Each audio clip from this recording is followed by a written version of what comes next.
বিয়ের পরে শ্বশুরবাড়িতে আসা আমার ৪ দিন হয়ে গেছে। এখন আমি আমার স্বামীর রুটিন ঠিকভাবে বুঝতে পেরে গেছি। আমার স্বামী প্রতিদিন রাতের বেলা দুধ খেতে পছন্দ করে। আমার ভুলে যাওয়া রোগ ছিল। ছোটোখাটো কথাও আমি প্রায় ভুলেই যেতাম।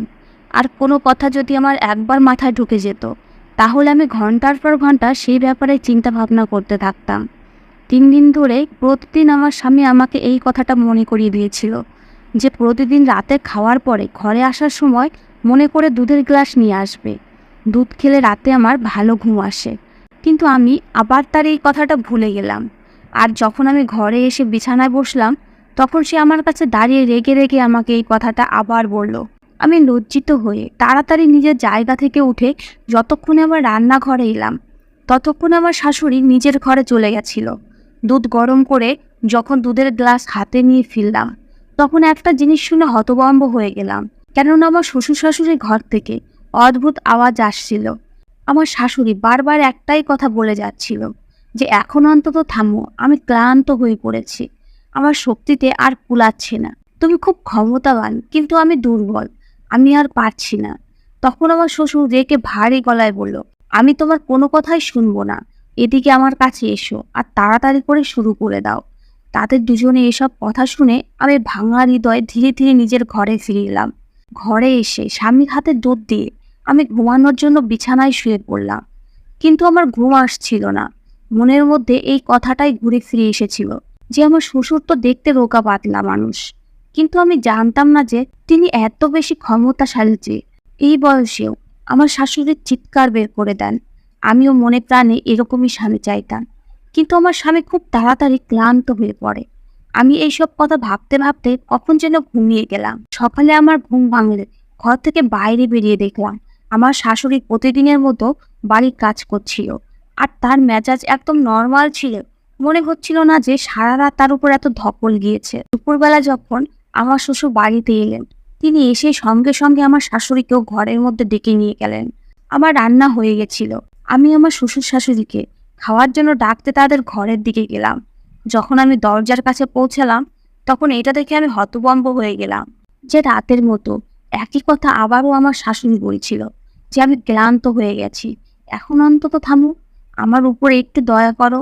এই বয়সে আমার এত ক্ষমতা নেই যে আমি এসব সহ্য করতে পারবো। আমি অবাক হয়ে সেখান থেকে রান্নাঘরে ফিরে মনে মনে এটাই চিন্তা করছিলাম, আমার শ্বশুর এমন কি খায় যে সে এতটা শক্তিশালী হয়ে পড়ে আর শাশুড়ি তার সাথে পেরে ওঠে না। ৮ ঘন্টা পরে আমি যখন আবার তাদের ঘরে গেলাম, তখনও সেই একই আওয়াজ শুনতে পাচ্ছিলাম। এখন তো আমি পুরো হতভম্ব হয়ে পড়লাম। আর আমি এটা ভাবতে বাধ্য হলাম যে আমার শ্বশুর কিছু তো একটা জিনিস খায় অথবা ব্যবহার করে, যার কারণে তিনি এত সময় ধরে সেই একই কাজ করে যেতে পারছেন আর ক্লান্ত হচ্ছেন না।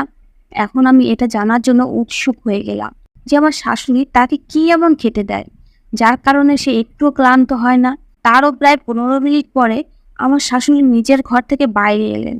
ঘর থেকে বেরোনোর পর তার চেহারা ক্লান্ত ভাব ফুটে উঠেছিল।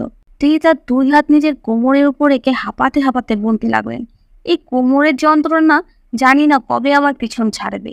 শাশুড়ির এই কথা শুনে আমি খুব কষ্টে নিজের হাসি চেপে রাখলাম। মুখ ফসকে কিছু বলে ফেলছিলাম প্রায়, কিন্তু অনেক কষ্টে নিজেকে আটকালাম। এখন আমি এটাই জানতে চাই যে আমার শ্বশুর এমন কি করে যাতে তার শক্তি এতটা পরিমাণে বেড়ে গেছে। কিন্তু অনেকদিন ধরে তার উপরে নজর রাখার পরেও আমি সেই জিনিসটা অবধি পৌঁছাতে পারলাম না যেটা তার শক্তি এতটা বাড়িয়ে দিয়েছে। আমার স্বামী তার বাবার থেকে একদমই আলাদা ছিল। সে খুব তাড়াতাড়ি ক্লান্ত হয়ে পড়তো। সে প্রায় রাতে খাওয়া দাওয়ার সাথে সাথে ঘুমিয়ে পড়তো। আর আমি স্বামীর ভালোবাসার জন্য তৃষ্ণার্ত হয়ে মাঝরাত অব্দি জাগতে থাকতাম।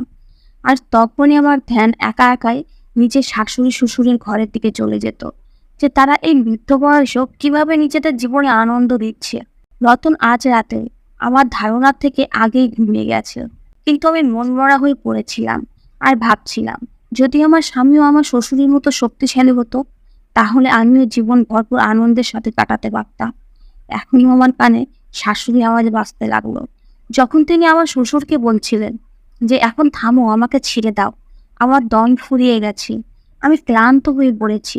এই কথা যখনই আমার মনে পড়তো, তখনই আমার হৃদয় তুফান উঠে যেত। এখন শুয়ে শুয়ে আমার মাথায় এই চিন্তাই এলো যে কেননা আমি তাদের ঘরে উঁকি দিয়ে দেখি যে তারা দুজন এমন কি করে, আর আমার শ্বশুর এমন কি খায় যে তার সত্যি চরম সীমা অবধি পৌঁছে যায়। আমার শ্বশুর শাশুড়ির পেছনে অনেকদিন অবধি তদন্ত করেও আমি কিছুই পাইনি। তাই আমি ভাবলাম সে জিনিস নিজের ঘরের মধ্যেই লুকিয়ে রেখেছে, আর আমি যে কোনো মূল্যে সেই জিনিস দেখতে চাইতাম। এই সময় আমার হৃদয় তাদের দুজনে দেখার জন্য ব্যাকুল হয়ে তারা দুজনে ঘরের মধ্যে কি করছে।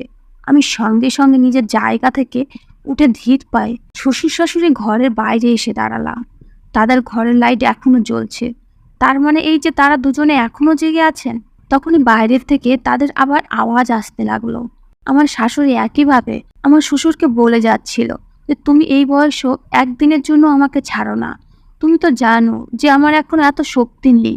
আর আমার শ্বশুর বলছিল ব্যাস আর একটু সময় সহ্য করে নাও, তারপরে আমি আজকে তোমার আর কোনো বিরক্তই করব না।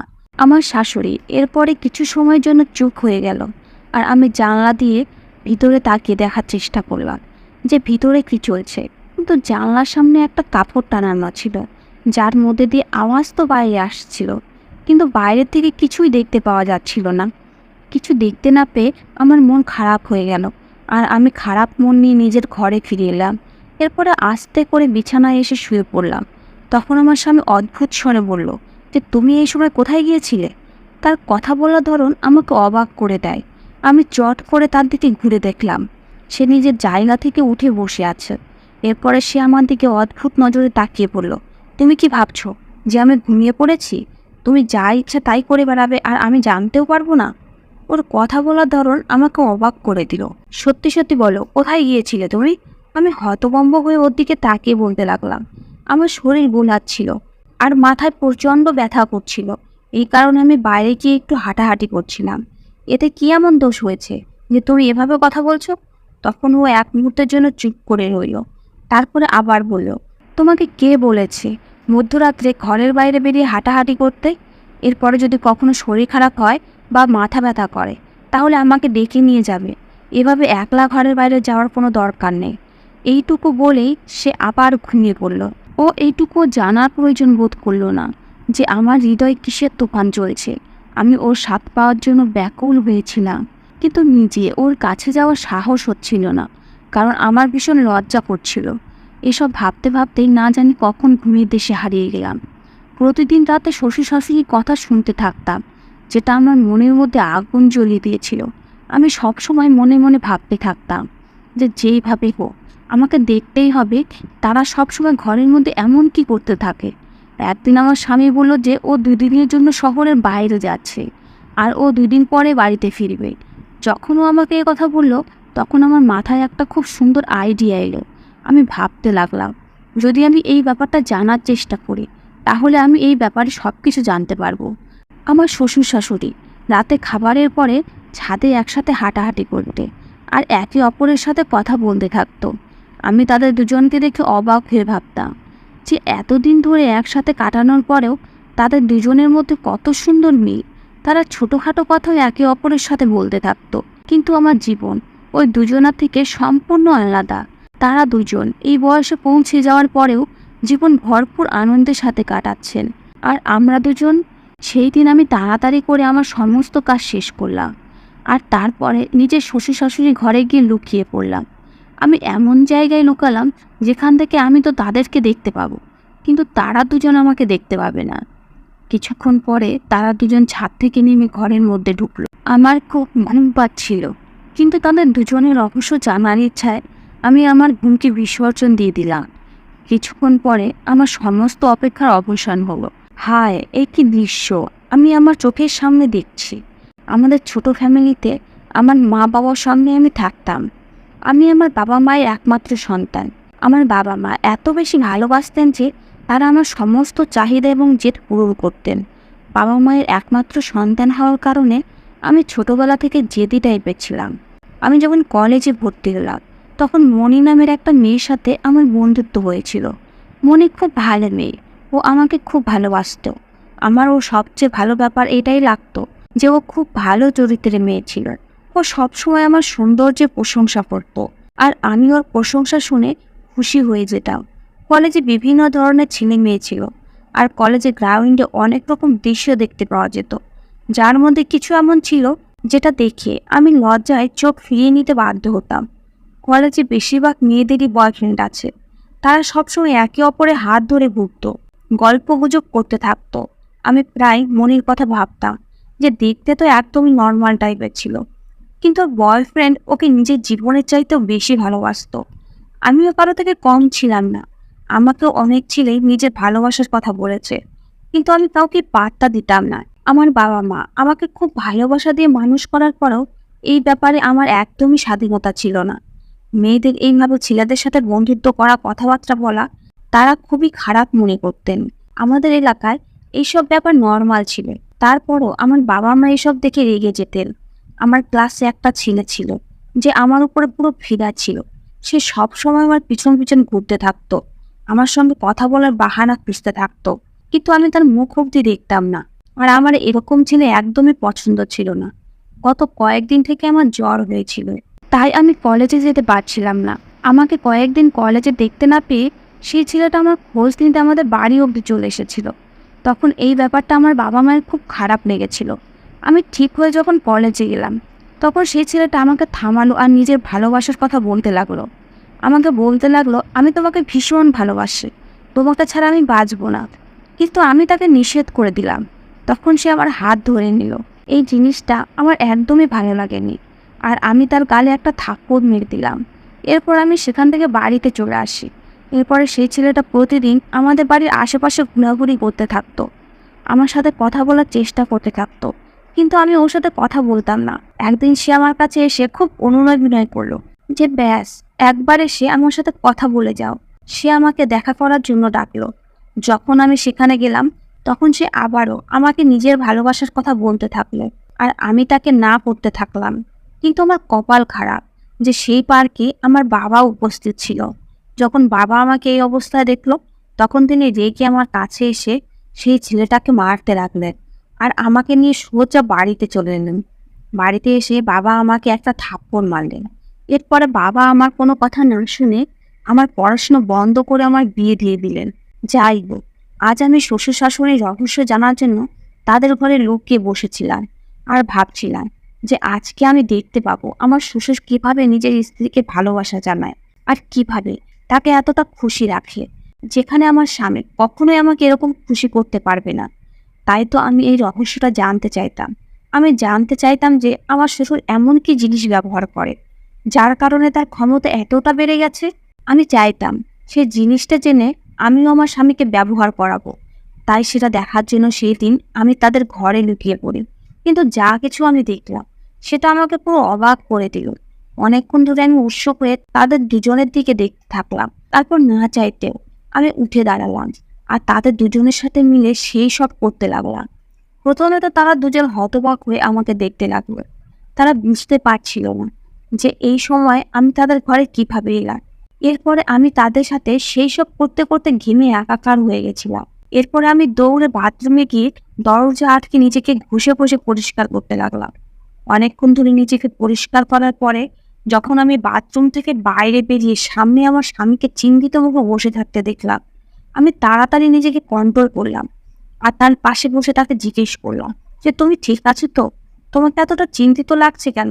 তুমি কি নিয়ে এত চিন্তিত? আমার স্বামী বলতে লাগলো, ওই যে আমার বন্ধু অ্যাক্সিডেন্ট হয়েছিল না, জানি না হঠাৎ ওর কি হয়েছে, কিছু বুঝতেই পারছি না। রাতের তো ঠিকই ছিল, আজকে যখন আমি গেলাম তখন দেখলাম ওর অবস্থা হঠাৎ করে বেশি খারাপ হয়ে গেছে, যে ওর একদমই জ্ঞান ফিরছিল না। ওকে হাসপাতালে ভর্তি করিয়ে এলাম, ওকে নিয়ে একটু টেনশনে আছে। এরপর আমার স্বামী আমার দিকে তাকিয়ে বলতে লাগলো, তোমাকে এরকম লাগছে কেন? যদি তোমার বাবা মায়ের কথা খুব বেশি মনে পড়ে তাহলে আমি তোমাকে সেখানে নিয়ে যাচ্ছি। কিন্তু আমি নাতের মাথা নাড়িয়ে চোখ বন্ধ নিচের মাথা স্বামীর কাঁধের উপর রাখলাম। স্বামীর কাঁধে মাথা দিয়ে ভাবতে লাগলাম, বিয়ের আগে আমার জীবন কত সুন্দর ছিল। অনেক দিন হয়ে গেছে মা বাবাকে দেখেছি, এখন মা বাবার কথাও আমার খুব বেশি মনে পড়তো। বন্ধু বান্ধবী, নিজেদের বাড়ির সবকিছু আমার খুব মনে পড়তো। সেখানে আমি সমস্ত চিন্তা আর বন্ধন থেকে মুক্ত ছিলাম, কিন্তু এখানে এসে আমি গভীর বন্ধনে আটকে গেছি। পরের দিন আমার স্বামী আবার বন্ধুর সাথে দেখা করতে গেছিল। সেখান থেকে ফোন করে জানালো যে সে আজকে বাড়িতে আসতে পারবে না। আজকে আমার আবার ইচ্ছা ছিল যে আমি আমার শ্বশুর শাশুড়ির ঘরে রাত কাটাবো।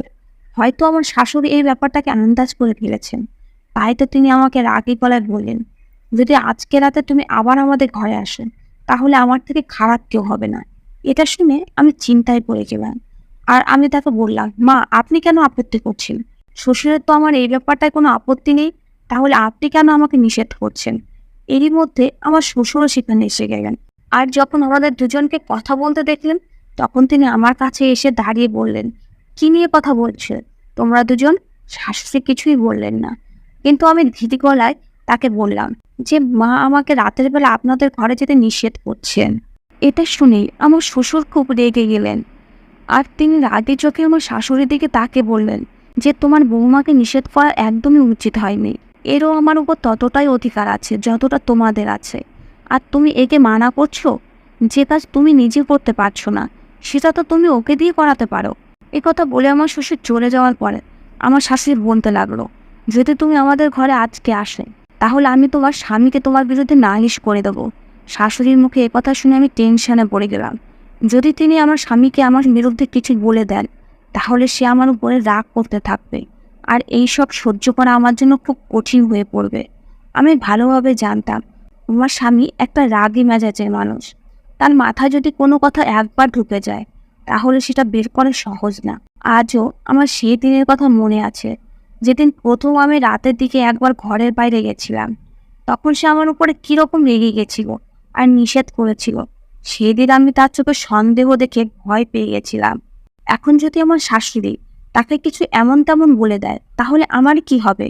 ও তো নিজের মায়েরই কথা বিশ্বাস করবে, তার কথা ধ্রুব সত্যি বলে মনে করবে। তখন আমি সিদ্ধান্ত নিলাম যে আমি আমার শাশুড়ির কথা শুনে চলব, তার সাথে মিলেমিশে থাকবো, ভুল করেও তাকে রাগাবো না, যাতে সে আমার স্বামীকে আমার বিরুদ্ধে করার চেষ্টা না করেন।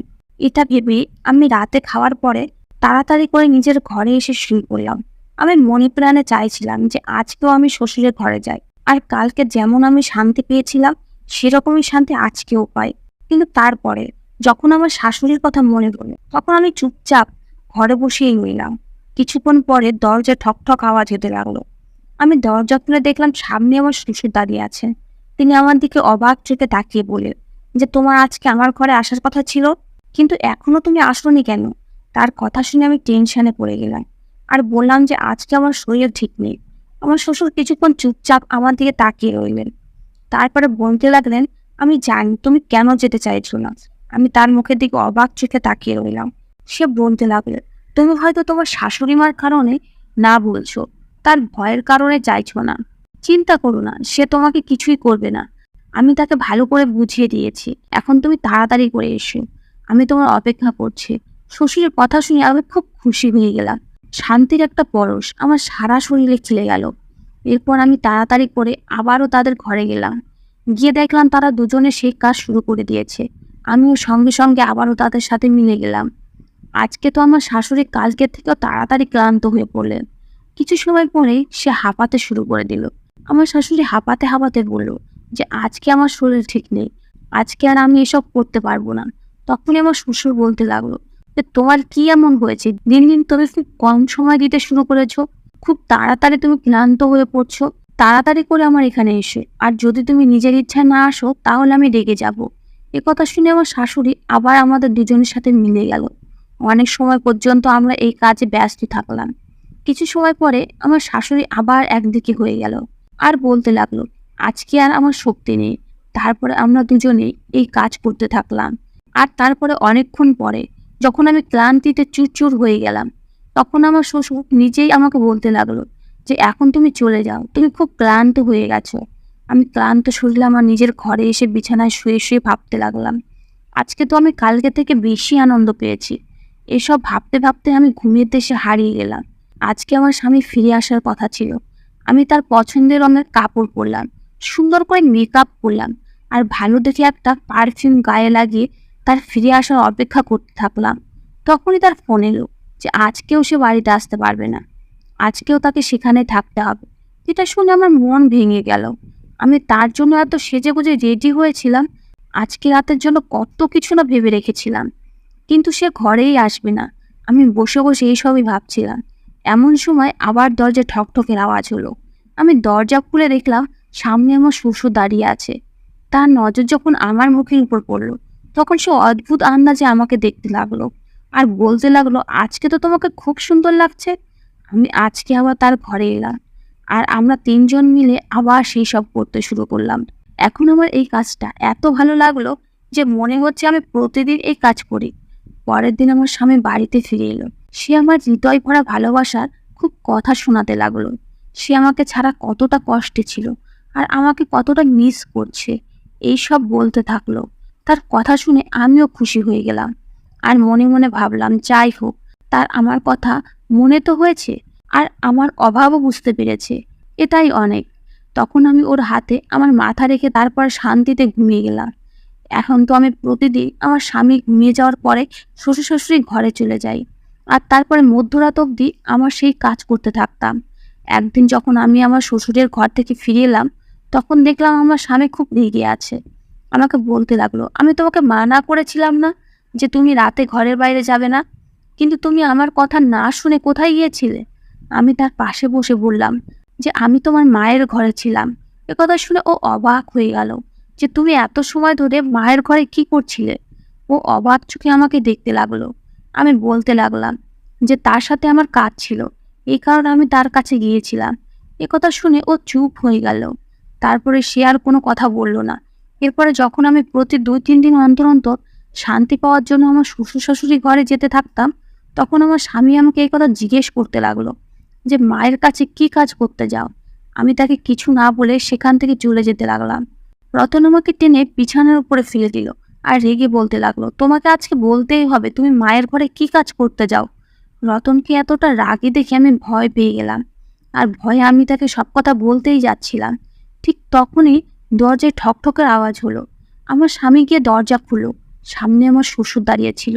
শ্বশুরের রতনের সাথে কাজ ছিল, সে কারণেই ও শ্বশুরের সাথে চলে গেল। তখন আমি কিছুটা নিশ্চিত হলাম। এরপরে এক রাতে যখন আমি শ্বশুরের ঘরে গেলাম, তখন হয়তো ও ঘুমায়নি। ও আমাকে খুঁজতে খুঁজতে শ্বশুর শাশুড়ি ঘরে চলে এলো আর আমাদের সবাইকে একসাথে এই কাজ করতে দেখে হতবাক হয়ে গেল। ও যখন আমাদের তিনজনকে এক পায়ে দাঁড়িয়ে পূজা করতে দেখলো, তখন ও গলা দিয়ে চিৎকার বেরিয়ে এলো আর বলতে লাগলো, এইসব তোমরা সবাই মিলে কি করছো?